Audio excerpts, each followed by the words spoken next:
welcome you to this conversation among writers this afternoon, sponsored by, among other people, the University of Georgia Libraries, in conjunction with the Georgia Writers Hall of Fame and the induction of new members that's going to be tomorrow.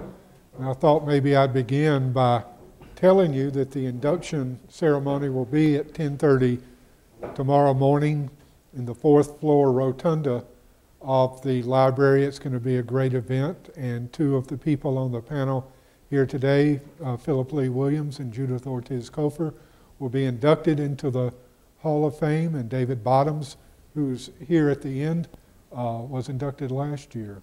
So I'm very pleased to be able to introduce these three writers today. They're three of the leading, best-known writers in the state of Georgia and in the American South. And it's a real opportunity to be able to hear from them, to hear their thoughts about writing in the 21st century and their sense of their roles as writers. And before I introduce them, I want to say that I'm Hugh Rupersberg, and I'm the moderator of this discussion, and I hope that I'll do a lot of listening and maybe pose a few questions here and there.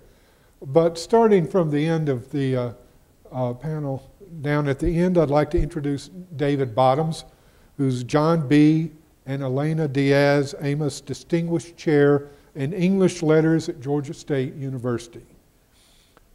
His books include two novels, Any Cold Jordan and Easter Weekends, and such poetry collections as Shooting Rats in the Bibb County Dump, In a U-Haul North of Damascus, Armored Hearts, and Waltzing Through the End Time, among others.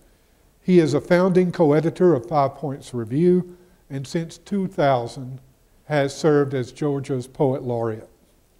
And next to David is Philip Lee Williams, who's the author of 14 books, including novels, poetry, and nonfiction works.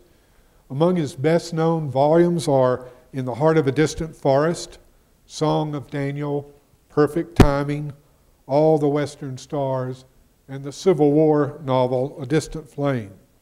He's also a composer of music and a documentary filmmaker. He recently retired as Public Information Officer, that is, Assistant Dean for the Franklin College of Arts and Sciences at UGA. And finally, we have Judith Ortiz-Cofer, who is Regents and Franklin Professor of Creative Writing and English here at the University of Georgia.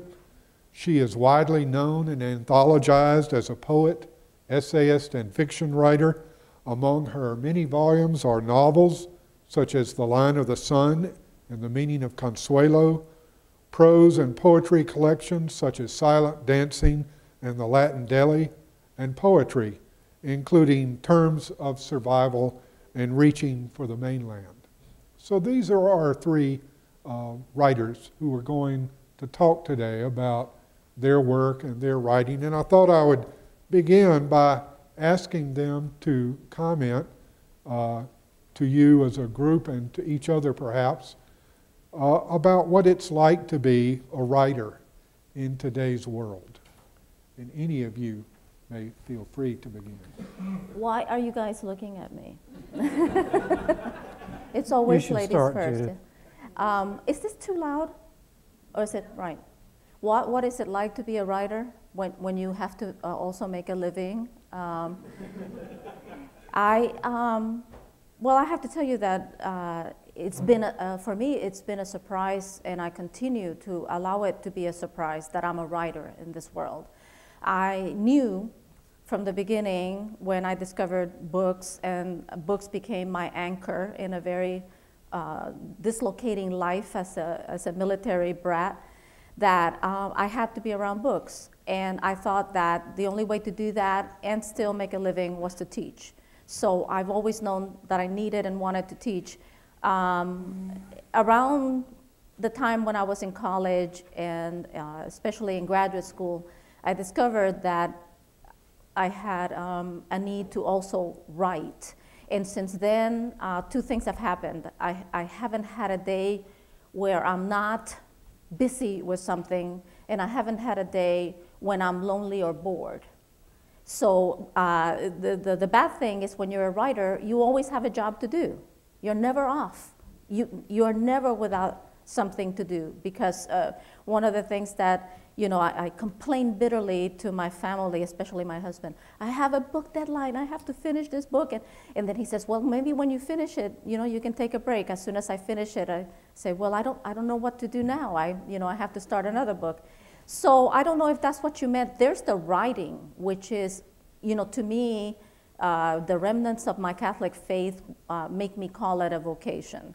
You know, it is something I must do, or I feel restless. I feel like something is missing in my life if I'm not writing. And then there's the other part, which you work for, and then it makes you crazy. For example, this weekend I just got back from St. Louis, Missouri, praying the entire time, oh, please, don't let that snow come, don't let me get stuck. And why was I there? Because over a year ago, before I found out this amazing thing was going to happen to me, I was asked to speak to 800 English majors about what it's like to be a writer and a teacher in the world today. And so there I was, you know, telling them, you know, I know the market is bad for jobs. I know that it's a thankless, you know, situation and all that. I said, but what are you going to do? You have to do your life's work, and you have to find a way to earn a living also.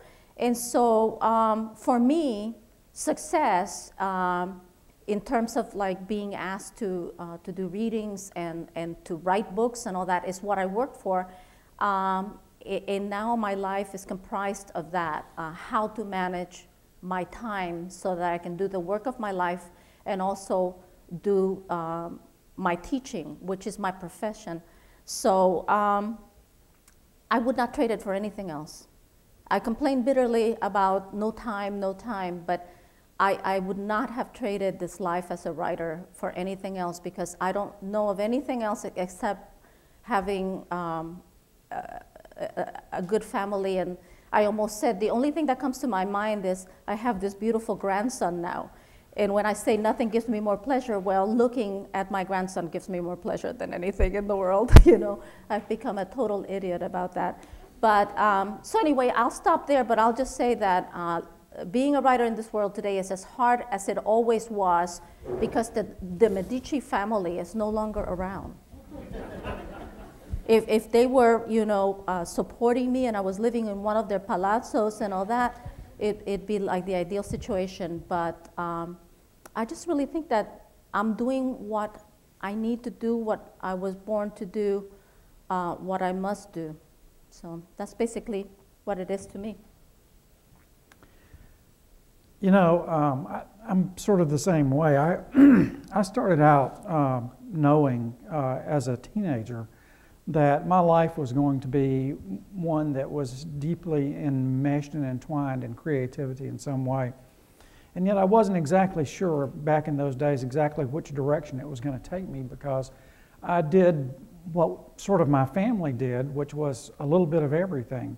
I painted, I wrote music, I played the piano, I wrote poetry, and so, you know, I grew up doing all of those things and finding great passion in them.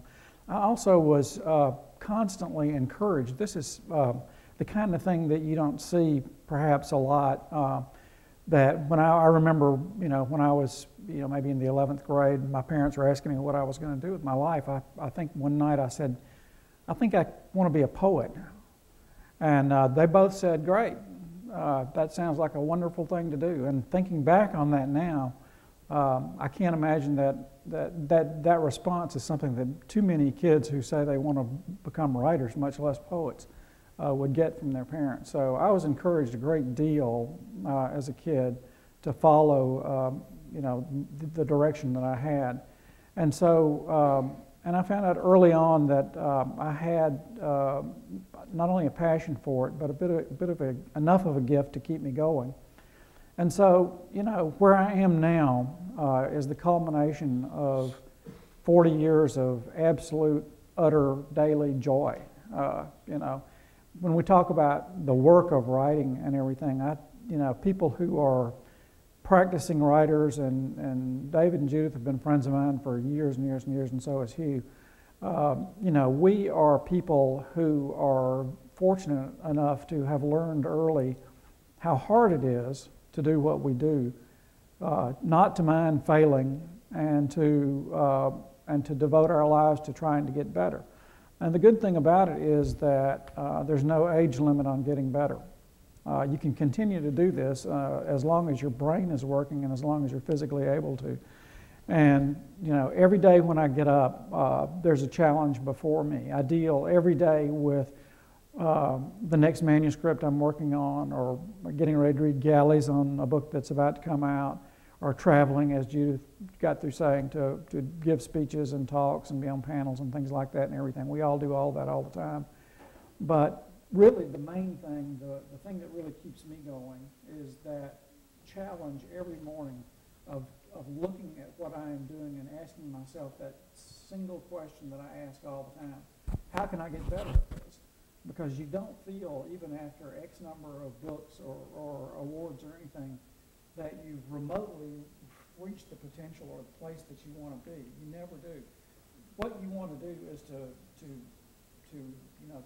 find a way to look at yourself in the round, to look at what you're doing and to get better in every part of it every day. So for me, Judith was talking about teaching and making a living. I have made my living as a journalist most of my life, and that was how writers made their livings for a long time before the opportunity to teach in creative writing programs came along. And when I graduated from college, there were a handful of creative writing programs in the country, just a handful there. So that really was an option I didn't follow because it really wasn't readily available to me. So I followed my lead as a journalist and was able to make my living as a journalist and then as a writer for the University of Georgia. So I've been very fortunate to have been able to put those two together, to keep working and to thoroughly enjoy every day when I get up. It's a life that you can't expect to call a career, not for most of us, in the sense that you think you can do it and get rich, or even to make a comfortable living. But it is something that will never let you down, and that will be, as I said, a joy to you every day if you look at it the right way. You lost your power there. Yeah. Yeah, but you People said hear- good things. Here, good. We get plugged back in. I feel like my voice is too loud. No? Well, I wish that I were as busy as these two. My life is nothing like theirs. I sit at home a lot by myself, Jamil, and read books. Early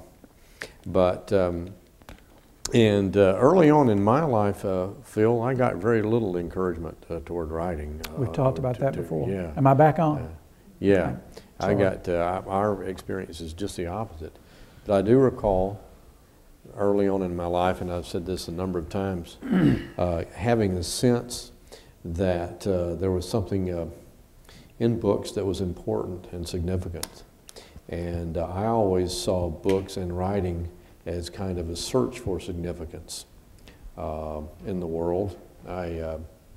Robert Penn Warren is a huge hero of mine, and Warren used to love to say, "The world is always trying to tell the poet something." He said that in an interview way back in the 70s, I think it was with Peter Stitt, he said that he had no theology as such, but he believed, he sort of intuited a hidden meaning behind the everyday occurrences that we all have, and he spent his, he saw literature as a way of investigating that. The poem is an odd sort of animal because, ironically, as we think we're the writers, we tell the world. Warren said, no, that's just the opposite. The world tells us. Because as the poem goes out, we're writing the poem and it's going out into the world. It's also an act of self-exploration. We're examining a part of ourselves, which is very often an unconscious part of ourselves. Anyway, when I was a teenager, I can remember sitting on our couch in the living room, reading collected poems of William Butler Yeats. I was about 14, not understanding a word I was reading, but yet having this sense that was something very significant here. If I just kept reading and kept turning the page, I would find something. And to me, the life of the writer and the life of the reader are just it's a marriage. You can't hope to be a writer unless you're, I think, a really avid reader. And I'm always trying to tell my students this. I've taught for 20. We were talking. I can't remember how long it is. I've been at Georgia State now. It's either 26 or 27 years. I can't really remember. And I'm always trying to drill into my students' head how important it is not just to read poetry, but to read fiction, especially the Russians, Jamil, especially the Russians. They know. Yeah, everything's said up here. It makes an incredible amount of sense, but the notion of writing as a vocation is dangerous, I think, if you expect to make a living doing it. You're right because, as Phil said, and Judith, because there's something in you that compels you to do that. I wish that I got up every morning and had something to write about. I don't. As a matter of fact, I very seldom do because ideas just don't come the way they used to come. They used to come just like that. Now that I'm old, they're strangers. But when I get one, I enjoy it a lot more. And I just keep at it. And when the idea strikes, I try to make the most out of it. I want to just say something because you're obviously not a Catholic, and so the word vocation, I mean, I'm assuming you're not a Catholic. The word vocation to us doesn't mean like vocational school, like going to get a skill to make a living. Yeah. No, it's a vocation is like what the nuns tried to convince the shy girls, like I once was, that we had, which is they took us on endless retreats, waiting for the Spirit to descend on us. You know, it never did to me until I started writing. And what I'm saying is that my writing is a vocation because I don't know what else to call it. A vocation as in a calling, and I don't mean to sound new age or to sentimentalize the word or whatever. It just means that if I could stop writing, I might, because it is like a bug. It is something that does not leave me. Even now that I'm old and the ideas don't alight on me like butterflies, like they used to, it's mainly like I bump into them. I still have this urge and this need to make the world new by putting it into words. And so what I meant by vocation is, no, I have my day job, which I love, and teaching has to be a vocation too. You certainly don't go into it for the fame, the glory, and the money. But it does, you know, support you in a material way. When I talked about the vocation of writing, it means that, you know, if I could put all of the energy and the amount of time that I put into writing into the stock market, it would be, you know, interesting. You know, I might, you know, end up really rich and probably really bored. You know, so anyway, I just wanted to explain that, you know, for me, the word vocation doesn't mean anything with like a material end to it. Yeah. Just a calling. I get up in the morning and I want to write. Whether I can or not is something else. Yeah, it's that you feel that urge to make something significant. Right, out of to your discover life. something, to find something new. In fact, I don't understand how people can get through life without that urge. I guess that is the one snobism I do allow myself in terms of like, you know, when someone says, I'm so bored, I don't know what to do, I'll say, what about an inner life, you know? Pick up a book and see if it doesn't make you see the world in a new way. So, no, I have more snobisms than that. But. David, do you have a time during the day when you write, or does it just happen? Just happens. Years ago, when I was young, 200 years ago, and I was trying to write novels, I did, you know, because that's real work. You know, you can, as I've often said, you can plot a novel out in a couple of weeks and you have something to work on for 2 years, you know, 9 to 5 or however much you can stand. And I used to try to approach poetry that way, but I just got tired of looking at a blank page. You can't do it. What I spend a lot of my time doing in class with my students, I don't talk I'm almost afraid to say this, I don't talk much about forms or rhyme scheme or scanning lines or anything like that. All of that is really not very important to me in poetry. I talk about where ideas come from and how do we get ideas. And, you know, did you ever get out of the shower, you dry off, whoever goes in and says to his wife or her husband or significant other, I just created a great idea? No, you don't say that, do you? You say, I just had a great idea, or a great idea just came to me. And it's almost, as Yates says, it's almost in his autobiography, Trembling of the Veil, it's almost as an idea comes out of the world and gives itself to you, almost, coming from another place. And Warren talks about this. Seamus Heaney talks about it in an essay called Feeling into Words, where he says this is an act of being receptive, getting the idea. You receive the idea, and he says it's a gift, a talent, and either you have it or you don't have it. And you know, I kind of disagree with that in some ways. I don't want to contradict Seamus Heaney up here. That would be stupid. But I think that we all have it, and if we don't exercise it, it atrophies. It's a talent like any other talent, and it's just a matter of making ourselves available to the world and picking up those signals that the world sends, which are these sort of metaphorical signals, how one thing is like something else, you know. And if I'm lucky, I'll be walking along thinking about fishing, and a metaphor will come to me, and there's the idea for a poem. And I was luckier 20 years ago than I am now. I'd like to encourage the panel to think of themselves not as old, but as wise. Wise. I want to ask Phil and Judith to sort of carry forward from what David was talking about, that is, getting an idea that will be the focus of a poem or a novel or whatever. I mean, how do you get ideas? Where do they come from? How do you decide what to write? Well, I have to, you know, riff off of David in this too, because I don't have the luxury of sitting there waiting for an idea. When I knew that I needed to write, I had a 2.5-year-old daughter. I was teaching composition on 3 different campuses. It's called adjuncting, and it is the penance you do before you get out of the academic purgatory, you know.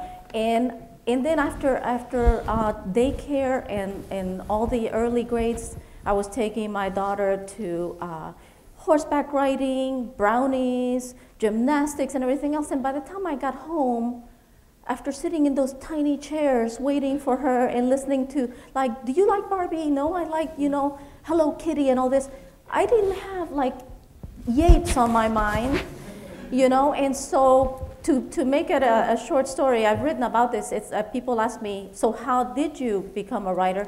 And I said, by a sheer act of will. I started going to bed when Tanya went to bed by 8 o'clock and getting up at 5. Drinking my pot of coffee and getting to my desk to become receptive. So, you know, I didn't have the luxury of walking out or leaving my daughter or of cutting out the composition classes or whatever. So about, you know, close to 30 years ago, it must be now, right? I started getting up at 5. I had to set 2 alarm clocks, one near me that I could shut off and the other one in the hallway that I had to get on my feet and walk to before I defeated my purposes, which was my daughter would wake up, John would wake up. And so for 2 hours, I would say, this is it. You want to write? Write, you know. And I willed myself to become receptive to whatever my mind had gathered up to that point. And of course, you know, what the ideas are for me is, and today I was trying to prepare for this, which is my way. I've always been the scholarship kid because we were poor. I had to keep my scholarships, and the only way to do it was to prepare for everything as if it were an exam. So today was an exam. So I started thinking, how have my ideas come to me? And basically, everything that I read, I asked myself, what does this remind you of? London by William Blake. No, I'm not British. I'm not a crazy British poet, you know, but I have known the London that he's talking about, the soot, the grime, the industrialization. I grew up in Paterson, New Jersey. And then I would read Wordsworth, and there was Tintern Abbey, and there were the lakes and all that. That's it, I moved to Augusta, Georgia. You know, we had magnolias. I saw greenery for the first time in my life. Paterson only had cement, you know. And so the ideas that I brought to myself were, if you're gonna call yourself a poet, think, what do you know? So I went to the Emily Dickinson School of Travel, which says, look outside your window and write. You can't go elephant hunting, so write about what you know. So basically my discipline has been to study, read, observe the world as I can, and then to will myself to be receptive, because what David says is the absolute truth. You have to be receptive to the idea, and you have to be receptive to the yielding world, but how you do it depends on how much you want to give up. I gave up sleep. I did not give up my child, my husband, or my teaching. So that's basically, the way I get ideas is I get up at 5 o'clock in the morning and make myself think and make myself put pen to paper every day. For me, it was the fact that I was sort of the quintessential morning person. You know, even from the time I was a kid, I always got up early.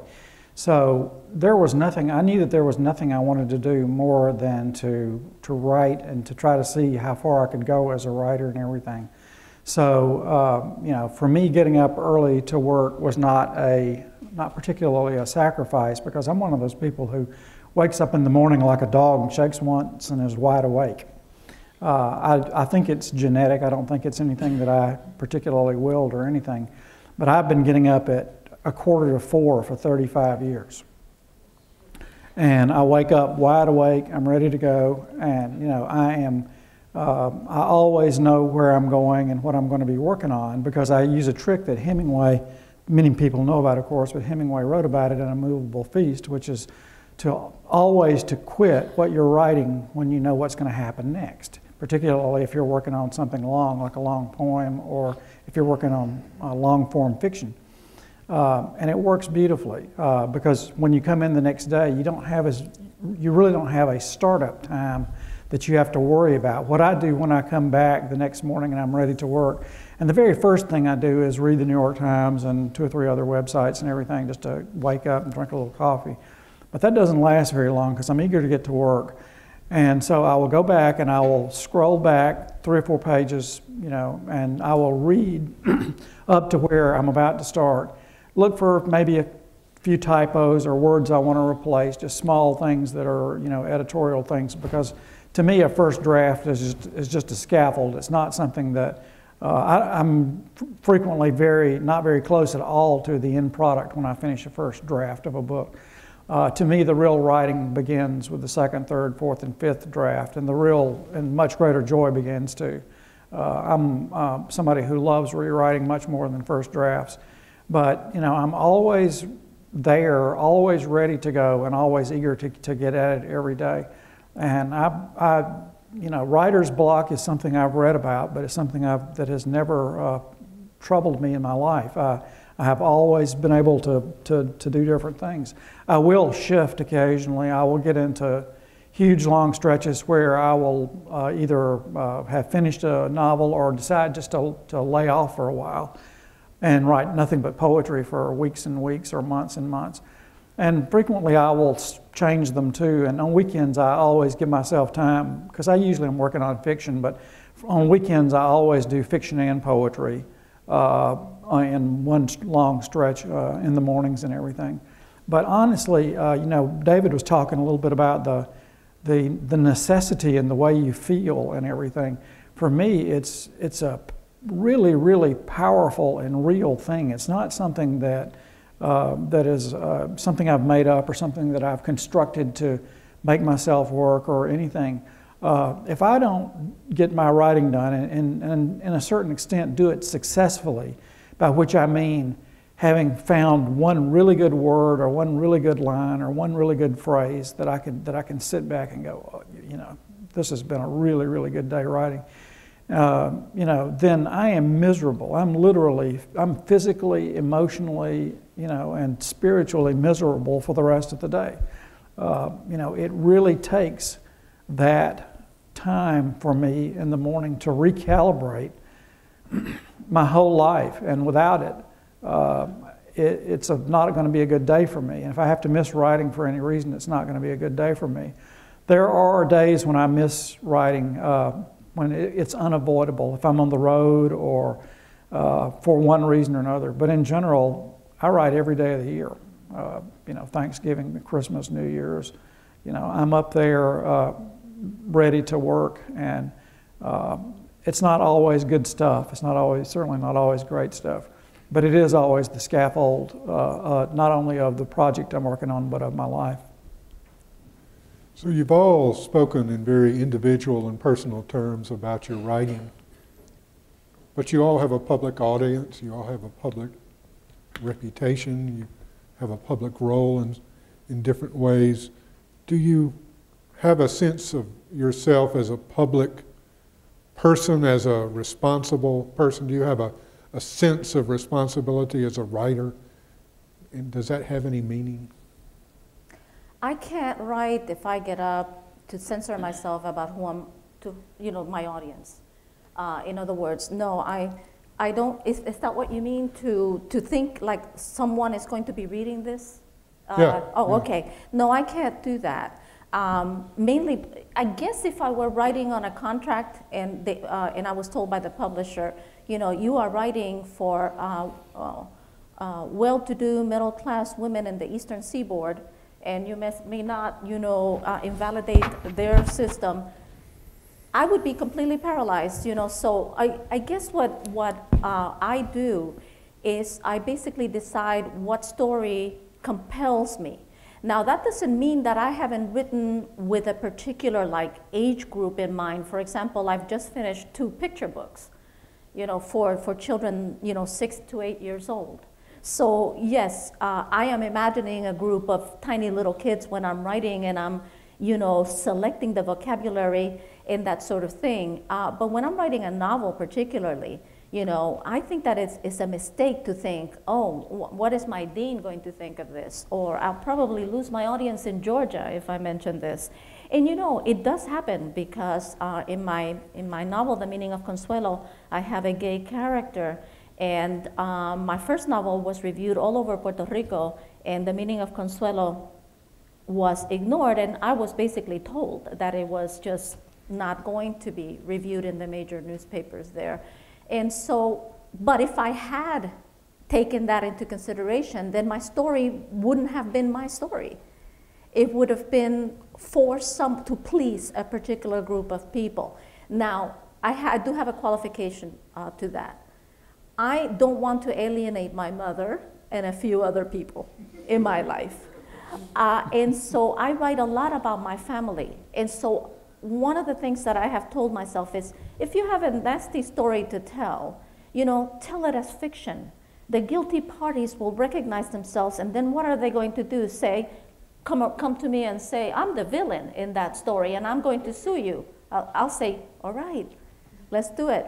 You know, but so I take great care to make sure that I write not so much with a censor in mind, but with morality in mind. And, you know, I'm thinking of John Gardner's on moral fiction, which is, if I don't need to destroy people to get my work done, I won't do it. So in that sense, you know, I'm not probably going to write that bestseller.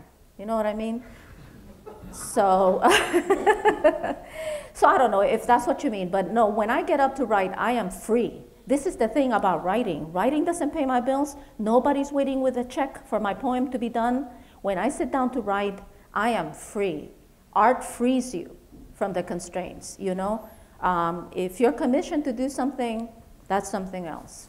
You know, the Charge of the Light Brigade is probably not a great poem for a reason, you know, so. Phil? Yeah, ditto on all of that. I was thinking, you know, one of the things that, you know, talking about whether you censor yourself, you know, the answer to that is, you know, an obvious no for me, you know, for a lot of reasons. But I remember when my first novel, The Heart of Distant Forest, came out, and it was, you know, probably one of the 5 cleanest books since Gutenberg. You know, a lady in my hometown came up to me and said, "I liked your novel, but why did you have to put all that sex in it?" And I was like, "What?" You know, because there was just nothing in it. You know, there was one really, really veiled instance, and you know, and she had just gone straight for it. You know, and another lady once on another book of mine, which was very dark and violent, a book called Final Heat that came out in the early '90s, accosted me and came up and said, "Bought your new book?" And I said, "Oh, well, thank you. I hope you liked it." And she said, "Just hated it. Just can't tell you how much I hated it. I just really, really, really, really hated that book." And I didn't know whether I should offer to give her money back or, you know, or what. But, you know, by and large, people, family, and everything have been very kind to me about the quality and content of my books and everything. The one thing I will say that I think feeds into this is that all of my books have been very different from each other. I have never wanted to create a running character or to write the same book over and over and over and over again, which a lot of writers do, because that really is the only ticket to making money as a writer. But I never ever set out to make money as a writer, as Judith was just saying. And I told my wife this from the very beginning of my writing, that all of my books would be different and we would pay for it. And they have been, and we have. And just as an example, you know, I followed up my Civil War novel with A Distant Flame that came out in '04 with a very small book of nature essays. You know, somebody wanting to create a career to make money would not do that. And my most recent novel, Campfire Boys, which came out last year, is being followed up this fall by an epic poem, you know, a 400-page poem on William Bartram, the 18th century naturalist. So, and it'll be out in September. So, you censor yourself only for the content and the interest that you have and that you want to work with. And as Judith said, that's what makes art wonderful, is that freedom that you have if you don't allow yourself to be pushed into that corner. And once you do it, you can never get out.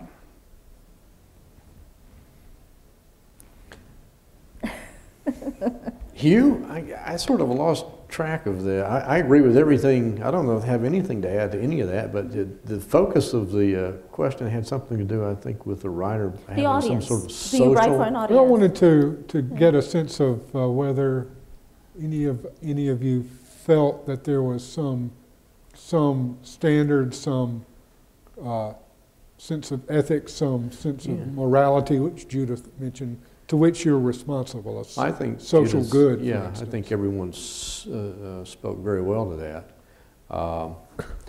I guess in terms of audience, I think I agree with what Judith said. I just don't think about audience.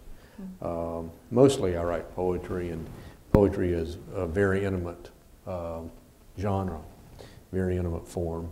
And I'm just trying to write the best poem I can and make language work as art as best I can. And I'm not thinking really about writing for a particular audience, a magazine, or like you said, occasionally someone will ask for an essay or something, and you do have to kind of direct your attention to what these people want. But no, the answer there, Hugh, I think is no. Okay. I do have a confession to make. Good. I just remembered that I did write something commissioned. And it was commissioned by a University of Georgia vice president who came up to me and said, "I have an idea, Judith. Why don't you write a poem for our freshman convocation?" and I went into a complete panic. I'm going to tell the story tomorrow.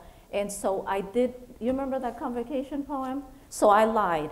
I've written a commission poem, but I accepted no monetary reward for it. And I did exactly what I wanted to with it. But I did read it in full academic regalia, and I want to make a full confession about this.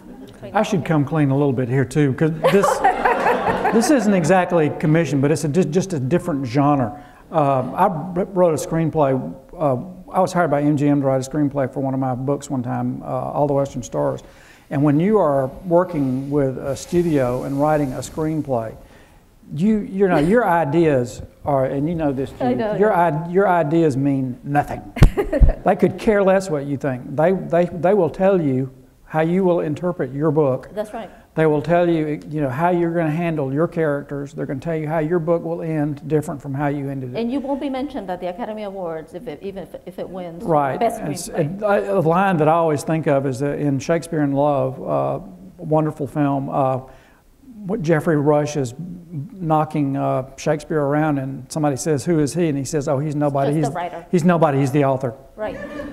And in film, that's pretty much the way it is. So, Yeah. you know, when you're, you know, you've been through this too. You know, when you're dealing with film, your artistic honesty is trampled, so to speak. You just have to agree to sell your soul, and you know. And it's worth it. And then try to forget about it. Yeah. Well, now that we've had these confessions, Thank you. I'd like to ask whether any of you out there have questions that you'd like to ask the panel. There's one in the back. Yes, Stan. I just wanted to see if I could follow up your question with one other angle. And that is to say that after you have come to a point where you are initiated into a Writers' Hall of Fame, people have already an idea of what you are. And they, in a sense, visit upon you an expectation of what you should be writing next because of what they think you are. I mean, is that a part of the experience that Hugh has been talking about? That there's a feedback that comes in a sort of wash after you've established a reputation that sort of forces you into writing something that's expected of you. The interesting Phil has tried to battle that by always writing something very different. Right. But is that a sensation that you have to undergo? I think that I was inducted into the Hall of Fame based on my eclectic body of work. In other words, interestingly, I'm working on a book about the South, about living most of my adult life in the South, which I'm going to talk about tomorrow, but it hasn't been written yet. I'm working on it. So I don't feel compelled to suddenly become a Georgia writer. I think that one becomes part of a place through an organic process that has little to do with being labeled. Like when I read all over the country, I have more labels behind my name than you can imagine. Puerto Rican American, short, nearsighted writer, you know, I mean, woman writer. It all depends for whom I'm reading, you know. And so I'm now a Georgia writer too, and it doesn't burden me. I knew I was a Georgia writer before. I'm just proud to know that just as the University of Georgia Press published my first novel when no one else would touch it, and it was about Puerto Rico and Puerto Ricans, not about Georgians. And it's now published under the University of Georgia imprint and that sort of thing. The librarians and the judges here have selected me for the body of work that I can produce, and I don't think that they have any expectations that because I am now in the Hall of Fame that I will now change. Does that address your question? Well, yeah, yes it does. All I'm really saying, getting at though, is that once you do have established reputation, it carries with it an expectation. Mm-hmm. It does. A lot of times that's not good. Not good. No, not good at all. When you publish a book called Shooting Rats at the Bibb County Dump, Yeah. and that's your first book, and It is a wonderful book It if you have is. not read it. Yeah. you know, I've had trouble in my life as a writer, I suppose, because I've often been sort of, the first big review that book got was in the Atlanta Journal, and I was pretty much called every bad name in the world and cast into the pit of male chauvinism with James Dickey and a few other people, Harry Cruz, both of whom are members of the Hall of Fame.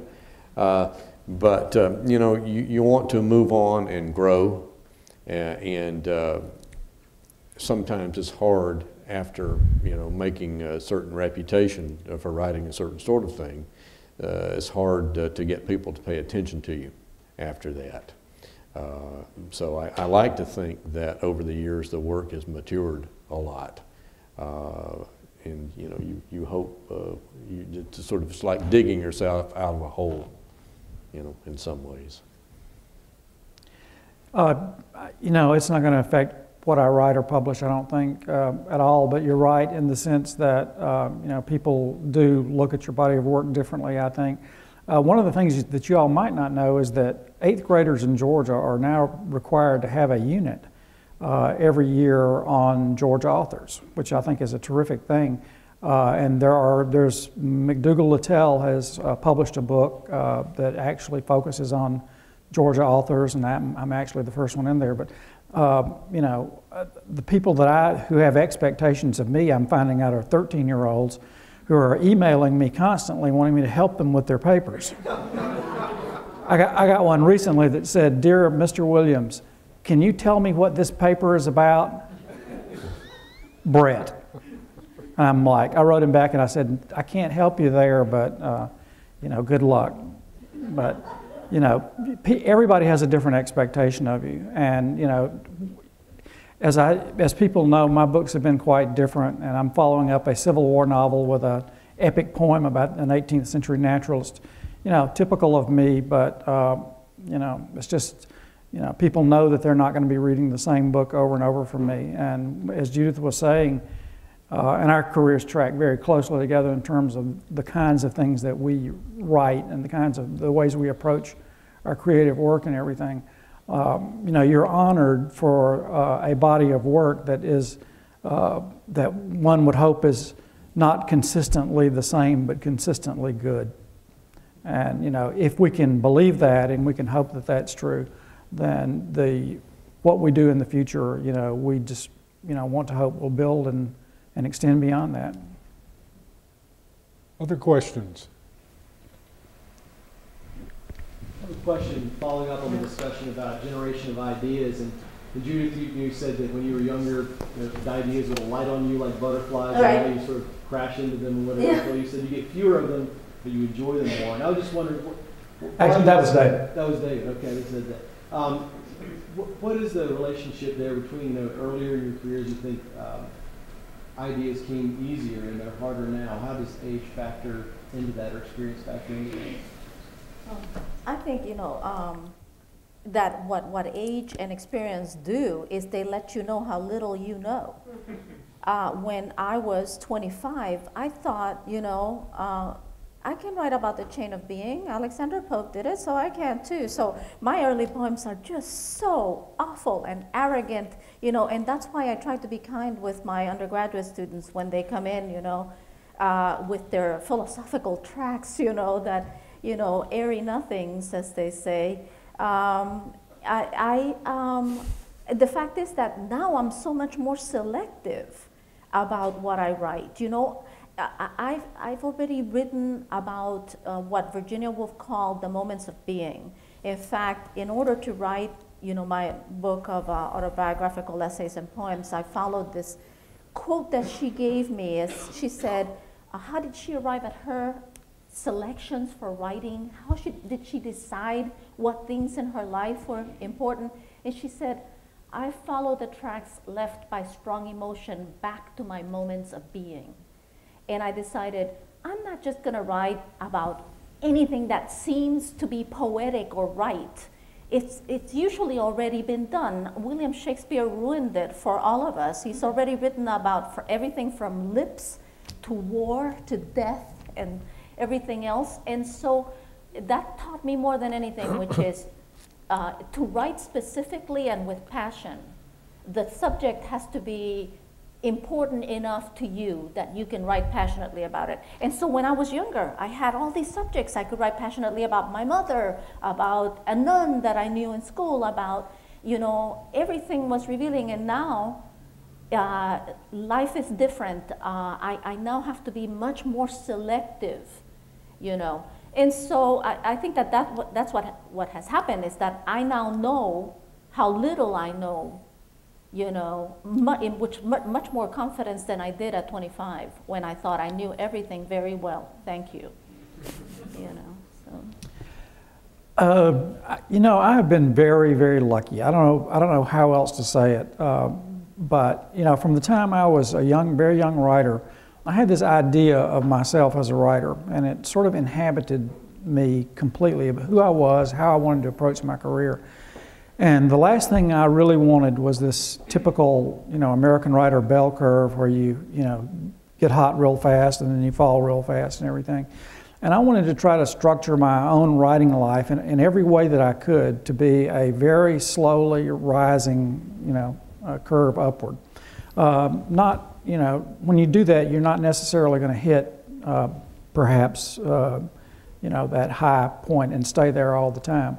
But I wanted to continually provoke myself and to learn as much as I could so that I would not run out of things that I wanted to write about too early. And I also, you know, have mostly written, I've written less out of personal experience, although we all write about who we are, that's inevitable. But I've written less out of personal experience than of out of my imagination. And my imagination has stayed strong over the years, even as I've gotten older. And so, you know, something physically could happen, I suppose, that would make it very hard for me to write with the ability, knowledge, joy, and support that I have always written with. But where I am right now is the strongest place I've been in my whole life. You know, I know more. I think I am more compassionate about the world. And, you know, I feel like, you know, every day when I get up to write, the last thing that I'm thinking about, and it's so far outside of my thinking that it really almost doesn't exist, is publishing. You know, to me, publishing and writing are two radically different things that almost have nothing to do with each other. I've been fortunate to be published by very good presses over a very long time, over a very long period. But I never think about that. And that just frees you utterly when you're writing. So, as I say, I have been lucky and continue to have way more ideas than I know what to do with. And so, you know, I'm hoping it continues. I hope my streak of luck continues. You ask a really interesting question, and if I remember now, it had something to do with why more ideas when you're younger than now, right? I wish I knew the answer to that. I think maybe it's a twofold. One thing that happens with poets, at least with me, is that you learn how to edit in your head. And I know now I have a much clearer sense now than I did, say, 30 years ago of what idea will work as a poem. It used to be, if I had, you know, any sort of notion at all, I'd go to the typewriter, and back then it was a typewriter, it was not a word processor, and I would sit down and labor and labor and labor, and you know, 45 drafts later, I still have nothing. It just didn't work. It wouldn't, for some reason, it wouldn't work metaphorically. I know now better how to edit in my head. I know what's going to work and what's not going to work. I know what I've already done and can't do again. I remember Dickie telling me one time he didn't want to live to be an old poet who kept repeating himself over and over and over. And he struggled in his last years to find a new way. I'm not sure he ever really found it, at least to his satisfaction. but he didn't want to be repeating himself. And nobody wants to do that. And the other part of that question is, I've been writing now. I published my first poem, I think, in 1972, 1973. That's a long time ago. And you know, I've done, I've written a lot of books and a lot of poems, and you know, the world is not inexhaustible, or a life is not inexhaustible. Maybe the world is, but I very much like what Judith said early on, where she was saying she didn't have the luxury of sitting around and waiting for an idea to hit. And she's right about that. None of us have that luxury, and that's not the way ideas come. Ideas come is when you get out and involve yourself in the world. You take your kid to horseback riding lessons, or you know, you involve yourself in the world. If you don't involve yourself in the world doesn't have anything to say to you, as Warren would like to say. But that's a great mystery. You know, most writers do tend, when they hit about the age of 65, do tend to sort of fade away, like you know, an old general or something. Very few writers, Robert Penn Warren is one of them, and Yeats is another, who were great poets of old age. Warren, I don't think, got to be a great poet until he was 60 years old. And after that, I mean, he was a great novelist and a good poet, but he became a great poet, I think, probably with Audubon or with Promises. And thereafter, he won two Pulitzers for poetry after that. But that's a good question. It's a great mystery. We've pretty much come to the end of our time, but I want to see if there's any other question anybody'd like to ask. Not so much a question, just interested in your ideas or thoughts or experiences with, there have been a couple mentions of 21st century, there's been a mention of email. It seems like there are a whole slew of new communications technologies / opportunities that seem to be both opportunities but also potentially distractions and problems. And I'm just curious whether you all have interesting stories, comments, thoughts on the new ways people have of communicating with each other, whether you found them useful, beneficial, distracting, etc. As a writer, I have had to teach myself to answer John's early email, because I mean, he teaches in Jefferson County and I teach here, just to make sure we check with each other to make sure we got through the night. You know what I mean? We're still alive. And so I check his email and I try not to read the 125 others, because the fact is that that is a way of becoming destructively involved with the world before you do your life's work. If I get up and read, you know, today I had a request for a mentoring appointment, I need a committee meeting report by next week and all that, my brain will gear itself towards that, you know, and then my writing time will be destroyed. So email has been fantastic in the sense that I could be like I was in St. Louis and still keep up with my duties at the University of Georgia and that sort of thing. But for myself as a writer, I feel that I cannot let that intrude in my sort of sacred writing time, you know, because it is as if I had opened the door and 25 people were there waiting to talk to me about business. You know, so I find it intrusive to my artistic life and necessary to my professional life. Does that make sense to you? And the other stuff about, like, you know, Google and all that, I love Google. You know, I mean, it used to be that, like, in writing The Line of the Sun, I remember that I had 57 books checked out just on the climate and ecology of Puerto Rico alone. You know, and all with notes and everything else, and that's great. I love that. But right now, if I want to write about the frogs of Puerto Rico, I can do it in my pajamas at home. I can research the frogs of Puerto Rico, you know, and so I find that it's not the same experience. I still love going to the library and getting the books out and all that, but it has made it possible for me to be a reclusive writer when I want to be. You know, to have the information of the world available, you know, at my fingertips. I like technology. I have a website, I have a blog. Being trained and brought up as a journalist, almost nothing distracts or bothers me. It's very hard to be... You are blessed. I know, I realize that, but you know, I grew up having 8 minutes to write a 600-word story with 12 people screaming in your ear at the same time. And when you can do that, and we can learn to focus that way, right. Distractions are just simply not a problem for me.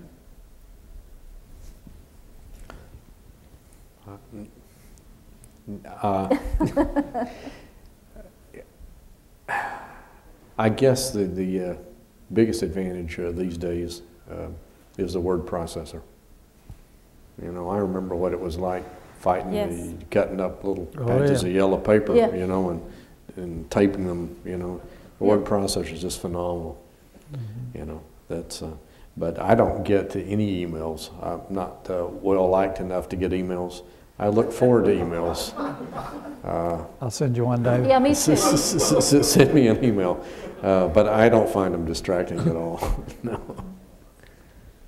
Well, this has been a very good discussion. Any final comments from our panel? Well, I see a number of students out here. Yeah. And I just like to leave the students with one thought. And I don't know who's interested in being a writer out here, but I would just like to, the first thing you do before you write is you read. And I would like just to say that what you should be reading, what I think you should be reading, are those really dull books that people tried to get you to read in high school, which are not so dull when you mature a little bit. The classics just can't be beat. They're a reason they've been around for all these years. And my favorite author is Tolstoy right now. He used to be Dostoevsky. But you know, fight your way through some of these wonderful books, because there's so much to be learned here about the world and about the craft of writing. And if you're a poet, read novels. And if you're a novelist, read poets, because there's something to be learned in both places. And I would just follow up on that by saying that in my career, I, for a lot of reasons, don't volunteer to read other people's work. I don't have the time, and there are legal reasons why you can't do it. Shy of that, I have tried to help every single student or person who has ever emailed me, called me, stopped me in the hall after a reading or anything, to the best I can to help them, because I had a lot of people who did not help me when I was a young, struggling writer, and I promised myself that if I was ever in a position to help anybody, that I would do it. And I've stayed true to that. And if you email me, and I'm very easy to find, asking advice or questions, any of you students or anything, I will answer you. That came from Phil Williams. Instead of making a comment, I'd like to call on that last one student who had a hand up. Was that you, Juan Carlos? Oh, yeah, just a question about advice to any student here who's wanting to write. Any advice y'all have? About writing? About writing. Get up early every day and write for 2 hours. You've been my student and you've heard me say this before. Juan Carlos is from Puerto Rico and a very talented writer. And I told him to think of it, if you're going to be a writer, think of it as something like playing the piano. You can't just say, eventually I'm going to play Carnegie Hall. Not if you don't get up every day and practice that piano. Writing is exactly like that. Get up every day and write until your writing becomes beautiful, until beautiful writing takes over your mind. That's the only advice I have. And you have to have the tools. That's one thing I say a lot too. People come up to me wanting to know how to write and everything, and I say, you know, if you're wanting to build a mansion and your only tools are a claw hammer and a crosscut saw, you're not going to get very far. But people expect to be able to write a novel just because they had an idea. It doesn't work that way. It's hard work and it takes a lot of time. Read every day, write every day. Once again, I want to thank the panel. It's been a really good discussion. I'd like to thank all of you out there for coming and attending and asking good questions. And finally, remind you of the induction ceremony for the Georgia Writers Hall of Fame. That'll be tomorrow morning, 10:30 in the 4th floor rotunda. So thank you and have a good evening.